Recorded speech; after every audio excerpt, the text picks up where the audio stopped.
ڈالروں کی اب یلغار. اب یہاں پر امریکی سرمایہ اور ڈالر چاہے مشرق سے آئے چاہے مغرب سے آئے وہ یہودیوں کا اعلی کار ہے. آپ نے اگر $1 نوٹ کا اگر کبھی نقشہ دیکھا ہو، اس کے اوپر جو سگنیا بنا ہوا ہے، جو نشان ہے، وہ کیا ہے؟ پیرامڈ، احرام مصر. یہ کن کے لیے اہمیت رکھتے ہیں؟ ہزار ہا یہودیوں کا خون اور ان کی ہڈیاں ان پیرامڈز کے تلے دبی ہوئی. جب یہ احرام بنائے گئے تھے، یہ یہودی وہاں غلامی کے دور میں تھے، بیگار ان سے لی جا رہی تھی.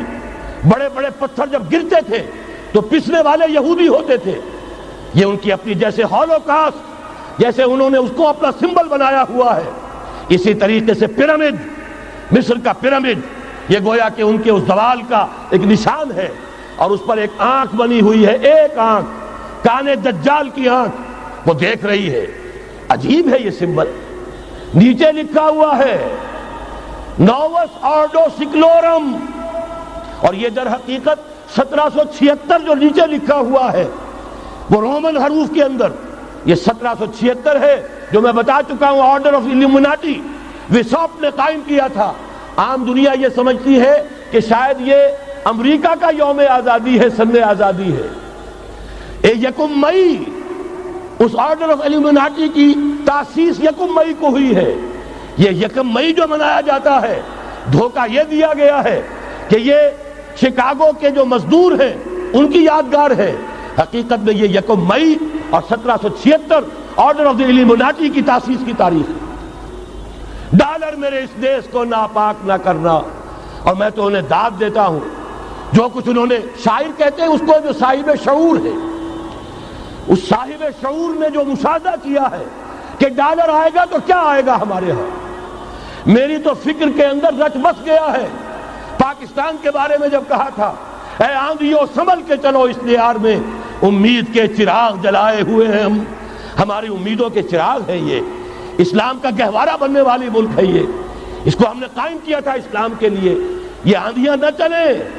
اس ملک کو ہم نے اسلام کے چراغ جو ہے ہم نے اس میں روشن کیے ہوئے ہیں. اے آندھیوں سنبھل کے چلو اس دیار میں، امید کے چراغ جلائے ہوئے ہیں ہم. بہرحال یہ تیسرا سیلاب ہے، ننگی سرمایہ داری، جس کی پھر لعنتیں ہوتی ہیں. ایک طرف فقر، ایک طرف احتیاج، ایک طرف بھوک، ایک طرف دولت کے انبار. پہلے بھی ہمارے ہاں فرق کم نہیں ہے، لیکن اب جو ہوگا، اگر یہ بات پوری ہو گئی تو وہ ننگی سرمایہ داری. اور سرمایہ داری ہی در حقیقت یہود کا سب سے بڑا ہتھ کنڈا ہے. یہ بینکنگ کا نظام، یہ سارا کا سارا سودی نظام، یہ IMF، یہ ورلڈ بینک، یہی تو ان کے سب سے بڑے ادارے ہیں. تو واقعہ یہ ہے کہ 3 طرف سے ہم پر حملہ ہو رہا ہے. اور یہ سود کے بارے میں کیا کہا تھا اقبال نے؟ از ربا آخر چمی زائد فتن. اس سود کے ام الخبائث کے پیٹ سے سوائے فتنوں کے اور کیا برآمد ہو سکتا ہے؟ کس ندانت لذت قرض حسن. کسی کو قرض حسنہ کی لذت یاد نہیں رہی. بغیر سود کے قرض دو.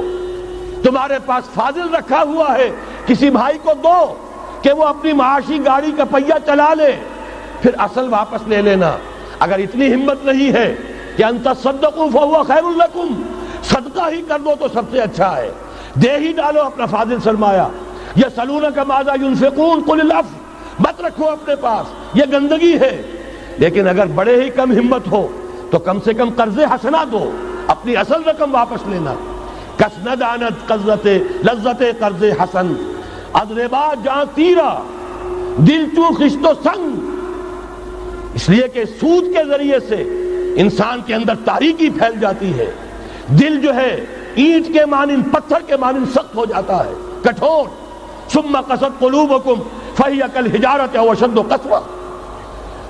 آدمی درندہ بے دندان و چنگ، اور انسان بغیر اس کے کہ بھیڑیوں والے دانت ہوں اور بھیڑیوں والے پنجے ہوں، بھیڑیا بن جاتا ہے.